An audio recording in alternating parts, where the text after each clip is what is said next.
रामकृष्ण हरी अवधूत चिंतन श्री गुरुदेव दत्त. कशात आपण सर्वजण मजेत असाल, भगवंताच्या भजनात तल्लीन असाल अशी अपेक्षा करते आणि आजच्या व्हिडिओला सुरुवात करते. उत्तम असणारा, सुंदर असणारा पवित्र श्रावण मास सुरू झालेला आहे आणि नेहमीच भगवान भोलेनाथांच्या मंदिरामध्ये गर्दी असते. पण हा जो महिना आहे तर या महिन्यामध्ये माता पार्वतीची आणि भगवान भोलेनाथांची सेवा आपण करत असतो. तर त्या निमित्ताने बघा, कुठल्याही महादेवाच्या मंदिरात तुम्ही जर सध्या गेलात तर तिथे गर्दीच गर्दी दिसते. आणि पिंडीवर जर बघितलं महादेवाच्या तर अनेक प्रकारची फुलं आपल्याला वाहिलेली दिसतात. तर बघा, महादेवाला कोणती फुलं चालतात आणि कोणती नाही चालत. तर कोणती फुलं चालतात ही बऱ्याच जणांना माहित आहे, पण कोणते फुलं महादेवाच्या पिंडीवर वाहू नये हे बऱ्याच जणांना आणखी सुद्धा माहिती नाही. तर त्याविषयी आपण या व्हिडिओमध्ये जाणून घेणार आहोत, म्हणून हा व्हिडिओ शेवटपर्यंत नक्की पहा. शिवपुराणामध्ये अशी एक कथा येते आणि कथा सर्वांच्याच अगदी परिचित आहे. बघा, भगवान भोलेनाथांनी सृष्टीची उत्पत्ती केली त्यावेळी त्यांच्या अनेक अंगापासून अनेक प्रकारचे देवी देवता निर्माण झाले आणि भगवान विष्णूचाही जन्म झाला. ते जलामध्ये राहू लागले नाही का, म्हणून त्यांचं नाव नारायण पडलं. आपल्याला कथा भाग माहिती आहे. नंतर त्यांच्याच नाभीतून कमळ निर्माण झालं आणि कमळातून ब्रह्मदेवाचा जन्म झालेला आहे. ब्रह्मदेव अगदी जेव्हा डोळे उघडून ब्रह्मदेवाने बघितलं इकडे तिकडे तर त्यांना काहीच दिसेनासं झालं. सगळीकडे पाणीच दिसायला लागलं आणि मग ते दांडीला धरून खाली आले, कमळाच्या दांडीला धरून खाली आले. पण तरीही त्यांना काही दिसेनासं झालं. पण पुन्हा कमळामध्ये जाऊन बसले. कोण? भगवान ब्रह्मदेव. तर तिथे त्यांना तप तप हे शब्द ऐकू आले. त्यानंतर 100 वर्षाची त्यांनी तपश्चर्या केलेली आहे. त्यानंतर विष्णुदेवाचं त्यांना दर्शन झालं. पण त्यांना माहित होतं की मी सृष्टीची निर्मिती करतो आहे नाही का, मी सृष्टीचा निर्माण करणारा आहे. कारण तप केल्यानंतर ज्ञानाची प्राप्ती झाली आणि मग आता मी सर्व सृष्टीची निर्मिती करतो आहे म्हटल्यानंतर विष्णू भगवंताचं दर्शन झालेलं होतं. कुणाला? ब्रह्मदेवाला. तर ब्रह्मदेव म्हणू लागले कुणाला? विष्णुदेवाला, हे वत्सा नाही का. आणि विष्णुदेव सुद्धा म्हणू लागले हे वत्सा. वत्सा म्हणजेच काय? तर हे माझ्या मुला. जे विष्णू भगवंत आहेत ते ब्रह्मदेवाला काय म्हणू लागले? हे वत्सा म्हणजेच काय? हे मुला. तर ब्रह्मदेव म्हणू लागले तुम्हीच माझे वत्स आहात, म्हणजे तुम्हीच माझे मुलगा आहात. कारण या सर्व सृष्टीचं सृजन कुणी केलं असेल तर ते मी केलेलं आहे. पण खऱ्या अर्थाने जे विष्णुदेव आहेत तेच भगवान ब्रह्मदेवाचे कोण आहेत? तर पिता आहेत. कारण त्यांच्या नाभी कमलातून कमल निर्माण झाला आणि त्या कमलातून ब्रह्मदेवाची उत्पत्ती झाली. पण दोघेही एकमेकांना सांगू लागले की मी तुझे वडील आहे नाही का, मी तुझा पिता आहे, मी तुझा पिता आहे. दोघांमध्ये थोडासा वाद निर्माण झाला आणि मग हा वाद कुणाला समजला? तर भगवान भोलेनाथांना. त्यांनी खूप मोठ्या एका तेजोमय खांबाचं स्वरूप धारण केलं आणि आकाशवाणी झाली की तुम्ही दोघे वाद घालू नका.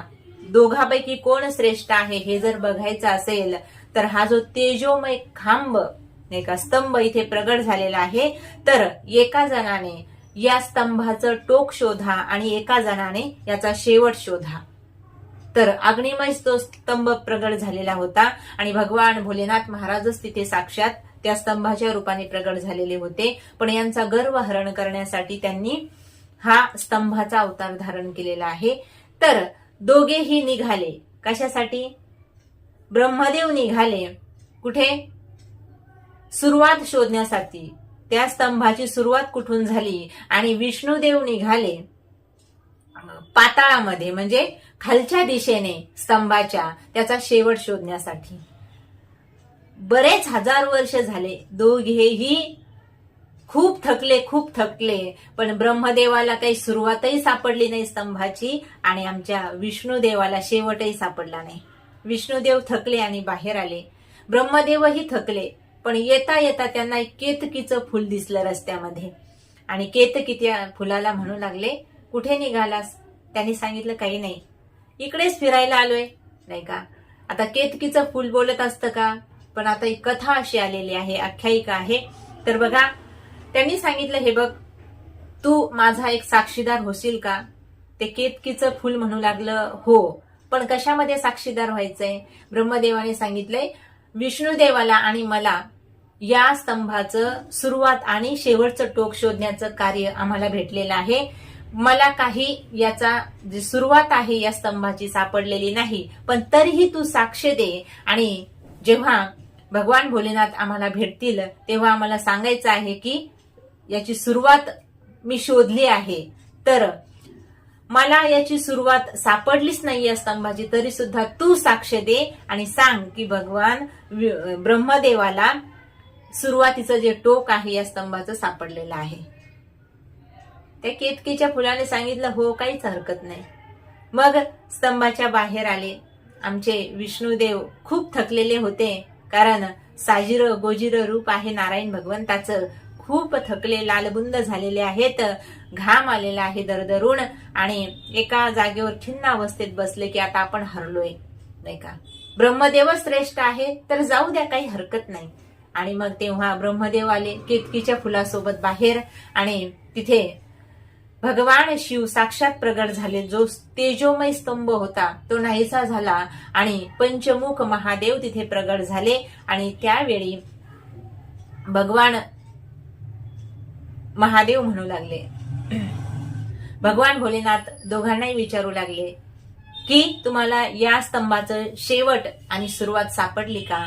तेव्हा भगवान विष्णू म्हणू लागले, नाही देवा, मला काही याचा शेवट सापडला नाही, या स्तंभाचा शेवट मला काही सापडला नाही. आणि मग आता विष्णू देव असं म्हणतायत मला शेवट सापडला नाही, तर मग आता माझ्यापेक्षा श्रेष्ठ जे आहेत ते आहेत ब्रह्मदेव, तर मला चालतील म्हणे, काहीच हरकत नाही. ब्रह्मदेवाला विचारू लागले, कोण? भोलेनाथ महाराज, तुम्हाला या स्तंभाचा सुरुवात जी आहे ती सापडली का? तर ब्रह्मदेवाच्या अगोदर केतकीचंच फुल म्हणू लागलं, हो देवा, सापडली म्हणे. ब्रह्मदेवाला याची सुरुवात सापडलेली आहे. या स्तंभाची सुरुवात कुठून झाली हे त्यांनी शोधलेलं आहे आणि त्याचा मी साक्षीदार आहे. आता भोलेनाथ महाराज सर्व साक्षी आहेत. लगेच त्यांना समजलं ब्रह्मदेव खोटं बोलत आहेत आणि केतकीचं फुलं सुद्धा खोटं बोलत आहे. तेव्हा ब्रह्मदेवाला सांगितलं, ब्रह्मदेवा, अहो तुम्ही खोटं बोलताय, नाही का. सृष्टीचं कार्य तुमच्या हाताने होतंय, तुम्ही सृजन करणाऱ्या हाताने खोटं बोलताय ना, मग तुमचं हे खोटं बोलणारं मुख गळून पडेल. नंतरचीच कथा आहे यामध्ये. काल भैरवाने त्यांचं जे मस्तक आहे ते तोडलेलं आहे. ही कथा सुद्धा याच्यामध्येच आहे, पण मी अगदी थोडक्यामध्ये सांगते आहे. आणि केतकीच्या फुलाला भगवान भोलेनाथांनी असा शाप दिला की तू सुद्धा खोटं बोलतोय, तुझं कार्य काय आहे? देवाच्या चरणावर समर्पित व्हायचं, तरीही तू खोटं बोलतोय ना, मग तू कुठल्याच देवतेंच्या पूजेमध्ये चालणार नाही, कारण तू खोटं बोलतोय म्हटल्यानंतर तुझी पात्रता नाही भगवंताच्या चरणावर समर्पित होण्याची. दोघांनाही बोलून झालं आणि मग केतकीचं फुलही नाराज झालं. ब्रह्मदेव सुद्धा खूप नाराज झाले आणि जे विष्णुदेव होते, नाही का, भगवान भोलेनाथ महाराज म्हणू लागले, हे विष्णुदेवा, तुम्ही खरं बोललात, नाही सापडले तुम्हाला या स्तंभाचा शेवट, तरी तुम्ही खरे बोललात. आणि तेवढ्यातच विष्णुदेव म्हणू लागले, जाऊ द्या ना, ब्रह्मदेवाला तुम्ही आता जे बोलले ते काहीच बोलू नका. ब्रह्मदेव सुद्धा श्रेष्ठ आहेत, काही हरकत नाही. माझ्यापेक्षा ते श्रेष्ठ असले काय किंवा मी श्रेष्ठ असलो काय, आपण सर्व देवच आहोत ना. तर तुमच्याच आज्ञेने आम्ही हे कार्य करत आहोत, त्यामुळे काय करा तर यांना माफ करा. असं कोण म्हणतंय कुणाला? विष्णू भगवान सांगत आहेत महादेवाला की ब्रह्मदेवाला माफी द्या. हा मनाचा उदारपणा पाहिला आणि भगवान भोलेनाथ महाराज प्रसन्न झाले विष्णुदेवावर, म्हणजेच आमच्या नारायण भगवंतावर, आणि सांगितलं, बघा तुमच्या मनाचा मोठेपणा किती मोठा आहे. महादेवांनी विष्णुदेवाला सांगितलं की जसा मी आहे ना तसंच तुमचंही महत्व लोकांमध्ये वाढेल, म्हणजेच तुम्हाला आणि मला जगामध्ये सारखाच मान देतील लोक, तुम्हाला आणि मला सारखंच प्रेम देतील भक्त आपले, आणि तुम्ही आणि मी दोन नाही तर आजपासून एकच आहोत. म्हणून साधू संत सांगतात, हरिहरा भेद नाही नका करू वाद. ब्रह्मदेव थोडेसे लज्जित झाले की बघा आपण खोटं बोलल्यामुळं आपल्याला अपमान सहन करावा लागला. आणि मग तरीही भगवान भोलेनाथाने सांगितलं, ब्रह्मदेवा, आता मी जे बोललोय ते तर मी मागे घेऊ शकत नाही, पण तुम्ही सृजन कराल तरीही तुम्हाला अभिमान होणार नाही. केतकीचं फुल सुद्धा काय झालं, थोडंसं अगदी त्याने खोटी साक्ष दिलेली होती म्हणून तेही खाली पाहत होतं. पण फुलाचा जन्म झालेला असतो भगवंताच्या चरणावर समर्पित होण्यासाठी, आणि कुठल्याच देवाच्या चरणाजवळ मला जाता येणार नाही म्हणून ते केतकीचं फुल सुद्धा काय करत होतं, तर रडत होतं. भोलेनाथ महाराज कनवाळू कृपाळू असणारे त्यांनी सांगितलं, हे केतकीच्या फुला, हे बघ, तुला मी जो शाप दिलाय तो मी मागे घेऊ शकत नाही, पण बघ एक मात्र मी करू शकतो. फक्त माझ्याच पूजेमध्ये तुला मान मिळणार नाही, माझ्या पूजेमध्ये तुझा मी स्वीकार करणार नाही. अन्य जे देवी देवता आहेत त्यांच्या पूजेमध्ये तुझा स्वीकार केला जाईल. म्हणजेच दुसऱ्यांच्या पूजेत तू चालशील, फक्त माझी पूजा करत असताना मी तुझा स्वीकार करणार नाही. मग केतकीच्या फुलाला जरा बरं वाटलं. म्हणून जे केवड्याचं फुल आहे ते, केतकीचं फुल आहे ते महादेवाच्या पिंडीवर व्हायला चालत नाही. दुसरी गोष्ट, लाल कलरचं कुठलंही फुल असेल तरीही ते महादेवाला चालत नाही. कारण लाल फुल जर व्हायचं असेल तर जे पिंड असते, तर माता पार्वतीचं स्थान जिथे आहे, गणपती बाप्पाचं स्थान जिथे आहे तिथे आपण वाहू शकतो. पण लाल फुल पिंडीवर मात्र व्हायला चालत नाही. मग ते कुठले का असाना. आता मंदिरात गेल्यानंतर पाहतो आपण, अनेक बायका जास्वंदाचं फुल वाहतात, अनेक लोक जास्वंदाचं फुल वाहतात, गुलाबाचं फुल वाहतात, पण लाल फुल मात्र चालत नाही. पहा, केशरी चालतं.